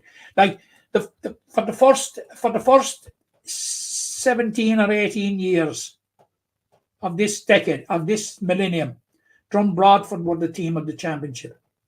Yeah. Adare and Newcastle West, I suppose, between them, have taken over the last 7 or 8 years. They have won what? They have won. Well, they've won the last 7, and if Adare win Sunday, that's 4 each in the last 8 years. So Yeah, so that'll give you an idea.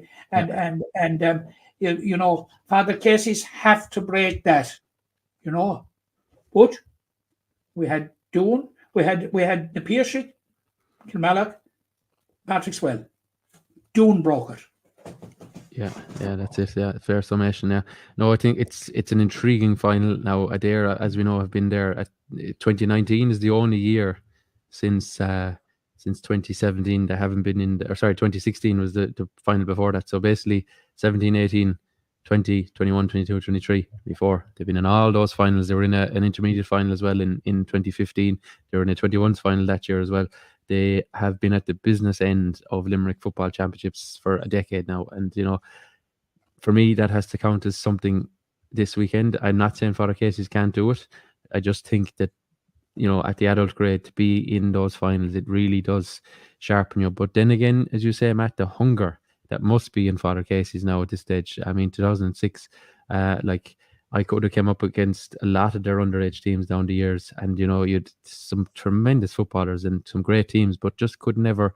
And as they said many times to me, Matt and you, at launch nights and everything else, and post match, if only we knew how to put the finger on the pulse as to how do we get it, the minor success into senior success. If they had that and could bottle it, I tell you, they'd be very successful, but they just can't seem to figure it out. Maybe they've finally found the rhythm here now. They've certainly been coming in the last couple of seasons. This is no fluke that they're in the final, you know. And you know, I think we're set up for a class final here now, because the two teams, I don't think it'll be too defensive. You know, people probably have this feeling at Limerick finals now, they're all very defensive and all this, but the way they have played at that semi-final, it was attack. They did defend deep and near the end, but that's going to happen when you're 5 and 6 points up against the county champions. And in fairness to Father Casey's, you know, they didn't exactly sit back and rest on their laurels. They did try and get a couple of goals to kill off Mungers. Didn't get them now, mind, but they've shown to be a very attacking team. You know, even against the Piercy, they put them to the sword in the quarterfinal when they had to. So I hope we get a fairly open game, a high scoring enough game, and a tight game too, for that matter. You know, it's all set up for 4 p.m. On Sunday in McNeville Park. Yeah, absolutely. Although Owen Joy insisted to me recently that there was no connection between minor success and senior success. Well, they've proven it, haven't they? You know, he was adamant there was no link. You know. Yeah. I know it's different in a lot of ways. You do see it, but look, some clubs like Doon in hurling have shown that it does help to have that that kind of production line, as it were, of players. Okay, that's the senior grade. I'm conscious now we've other finals to look at as well. The intermediate final, a repeat of 2019. We mentioned it in recent weeks. It's Rathkeale against Galway, two sides who no strangers to senior football. One of them will be heading that way come about 2:30, 3 o'clock on Sunday afternoon. The game is a move now to Ballyrogrand with a 1 p.m. start, I believe. So Rathkeale and Galway, Matt. This is another intriguing enough affair, I think it's fair to say. Yeah, and I suppose it has been made that little bit more intriguing after last weekend, Tom, because, you know, when we got to Bruff at 1 o'clock, was it last Sunday, for the start of the Monley and Rathkeale game, both Rathkeale and Galway were going for doubles. Yeah, with the crossover. You had Rathkeale going for their intermediate football and the junior A hurling, and you had Galway Garrispillane going for an intermediate, Premier Intermediate and Intermediate Football double, which they completed in 2018, by the way. So this is going to be a very interesting game. Now, they met in round 4 of the group phase. Yeah, Rathkeale won, I think, wasn't it? Rathkeale won by 3 points. And Rathkeale were involved in a draw in the opening round with Claghon. Other than that, between them, they have only suffered one defeat, and that is the Galway going down to Rathkeale. So there can be no question about it, Tom. The two best teams in the Intermediate Championship in 2024 are contesting the county final. Yeah, I don't think anybody can argue with that. And this is one, like, you know, I said last week, and I think we both said last week, when we were trying to decide who'd win the hurling final, that you're today with Doon, you're tomorrow with Piercy. I'm today with Galway, I'm tomorrow with Rathkeale, and I don't know who I'll be with the day after. Maybe the referee, I don't know. But you know, this is going to be a fascinating game, Tom. And first of all, it's, as I said, it's between the two best teams in the county, but it's between two very good football teams, Tom. Yeah, two very, very good football teams, you know. And now I've seen both of them play. I actually saw the game when they met each other out in Martinstown. I've seen Galway since. I see him in the quarterfinal against Gerald Griffins. Hugely impressive that day. Hugely benefited. 5-12, yeah, to 112. Yeah. Benefited hugely from the return of Mike Donovan, you know, the county man who spent last year with St. Finbarrs in Cork. A huge addition. I saw Rathkeale in their win over Clahan, I think, you know, down in Escaton. And I was impressed again, like, with him. And it was one of those days where you said to yourself, now, before the game, the team that was named were short Brian Meade, short Paul White, short Barry Coleman, all three who couldn't start. Now, if I were a Clahan mentor or a Clahan partisan, and, you know, if you ask me what three Rathkeale players would you like to be missing? I'll take out those three, please. Yeah. I'd take out those three, but out they were. Now, Barry Coleman came on in the second half, kicked a great point, and I thought really steadied the ship at that stage because, you know, Clahan were getting, you know, Rathkeale were sensing the winning line. Clahan were coming at him, but I thought Barry really, it really steadied the thing up. But I was impressed by him, even despite those. I think the first half that they put on against Clahan was as good a half of football that I've seen from any team this year. Right. You know, and the point I'm making is, it is in Rathkeale. You know, when I said that's the point I'm making. Two very good football teams. You know, and now how. There's huge crossover between the hurling teams and the football teams. Much bigger in Rathkeale because of there are up to between 18 and 20 of the panels that are involved with both. And there was a couple that would have played football with Rathkeale that were playing with Cork Kilfinney. Yes. Adam Shanahan is one, and Andrew Adam Meade. Shanahan is one, and Andrew Meade, isn't it? Andrew Meade, yes. Yeah. So there's two. So like they had their success last week, but nevertheless they were, you know, in indulging in the celebrations and all the rest of it. So you know, but it's basically they play both. Everyone for Rathkeale plays both codes with respective clubs. Like, you know, it's not quite as strong with Galway. But no, it's not quite as strong, but it is strong. You could have up to you know, I didn't count the figures, but you wouldn't have much trouble in getting into double figures anyway. Yeah. You know. Okay. Yeah. Now James Ryan is a huge figure on the Galway team. Right. James, former Limerick hurling captain, fantastic footballer, represented Limerick at football as well. He's their really go-to man. James Ryan, absolutely fantastic footballer. And it is all set up, Tom. I think it's going to be very, very close. And you're going to be asking me for a prediction in a minute. And I've been saying Galway will win it from the start of the year, you know, and I can't change at this stage. Okay, yeah.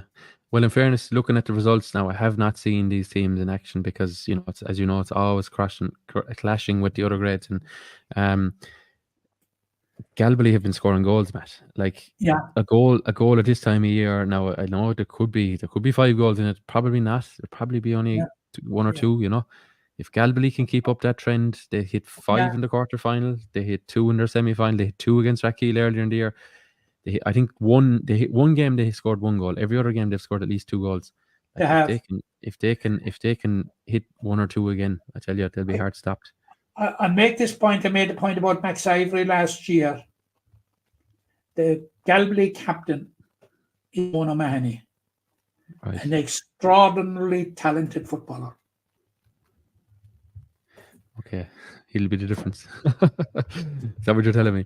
Okay, yeah, no, I think Raquel, if those injuries are mended a bit, and maybe the couple of lads who were lining out with Croke have that pep in their step, who knows? I think they might be on for something for a return to senior football. I don't really know enough to really call it, so we'll do our predictions maybe in the offline space of this, Matt. But look, that's a good final to look forward to. 1 p.m. start anyway in Ballygran on Sunday, between those two teams. We look down through the grades as well, Matt.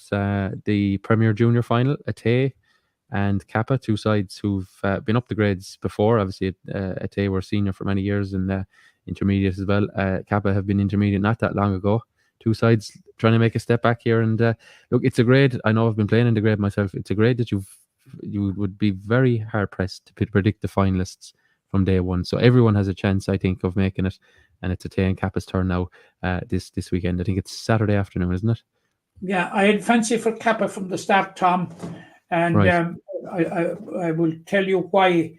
In 1968, you sent yourself, here he goes ranting again about history. 1968. In 1968, Adare were county senior football champions for the one and only time. They were beaten by Drumbradford in the final of 2003. In 1968, it was 24 years before the Kappa Club was established in 1992. Okay. Now, Right. Kappa are going for their second success in this competition, and they have they won it previously in 2015. They beat Galtee Gales in the final, in a great final in Bruff. But they have a very strong team. A lot of the players will be on an absolute high because there's a big crossover with Croke Kilfinney. Yeah. There could be as many as 8, 9 or 10 players, but there's a few standout performers, and I hate singling out players. Goalkeeper Craig McInnes, he was with St. Kieran's last year. He was the Limerick under-20 goalkeeper this year. They won the John Kearns Cup. Yeah. Aidan O'Shea captained Limerick under 17 Darrell Darcy Cup last year. What about Seamus O'Carroll? Yeah, he's back.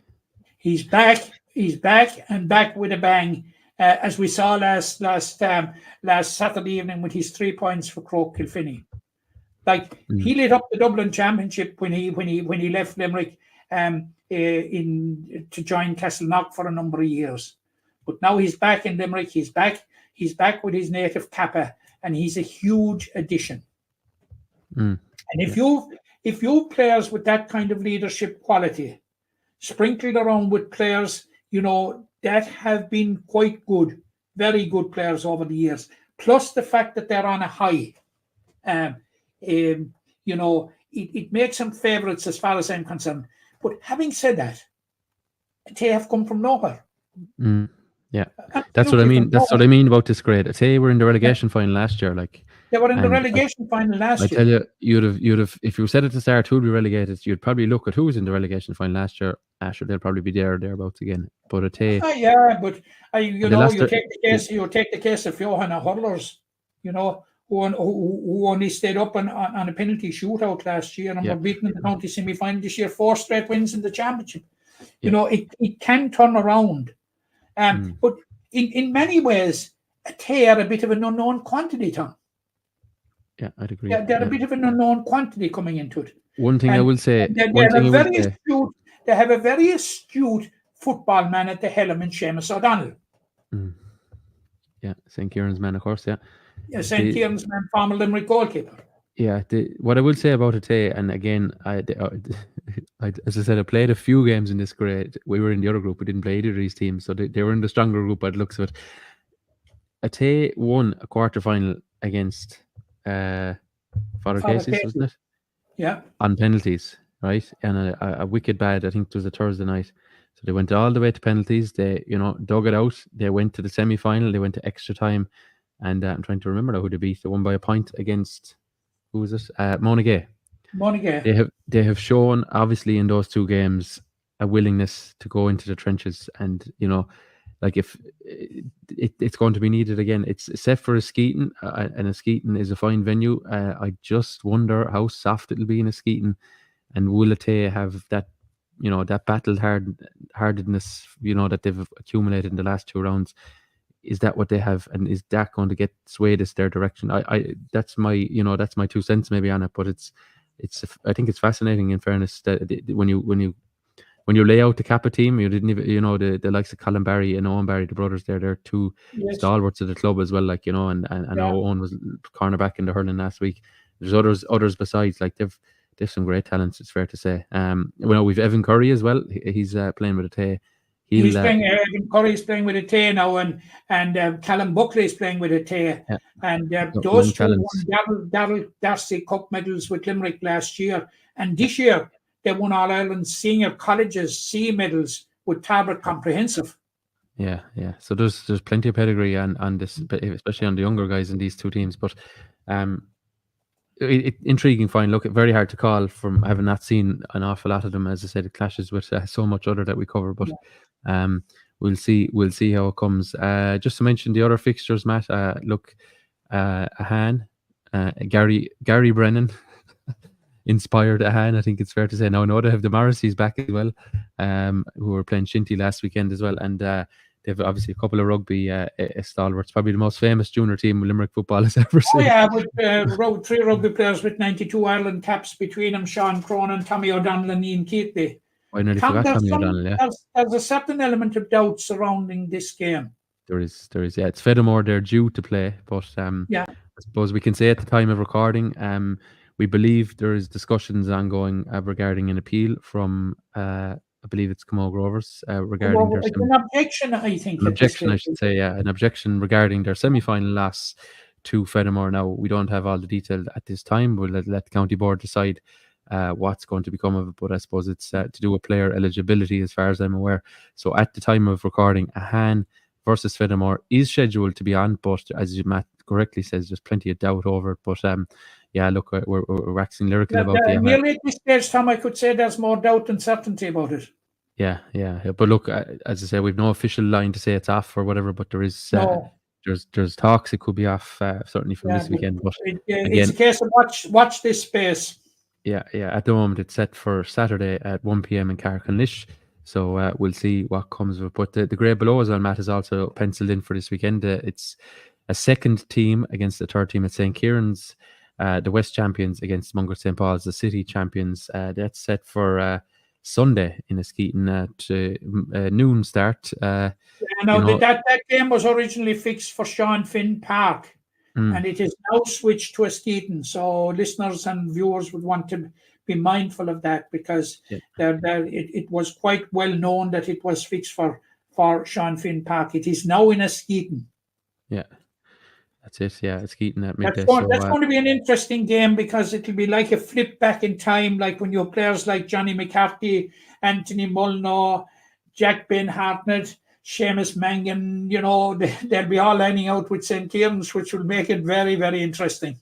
Yeah, and in fairness, we must tip our hats to Mungers, their third team, to get to a final. I know last year they were the lads in the third team were looking at the second team and the first team, because they won their titles. So it's the time that the chance for the C's, as it were, to collect some silverware of their own. Obviously, they won the City already, but a chance now to win county honours in Askeaton on Sunday. So. At the moment, we've 5 finals. We could end up with 4, but at the moment we've 5 finals and a busy weekend of football. We obviously the Junior B hurling final as well, and those Munster club games in Camogie, and the 2 in hurling as well on Sunday. So take your pick, really, in terms of the ladies football Munster semi-final. Slipped my mind there, ladies semi-final as well. Yeah, we've 10 games. We've 10 games at the weekend. We have the 5 football finals, 4/5 finals.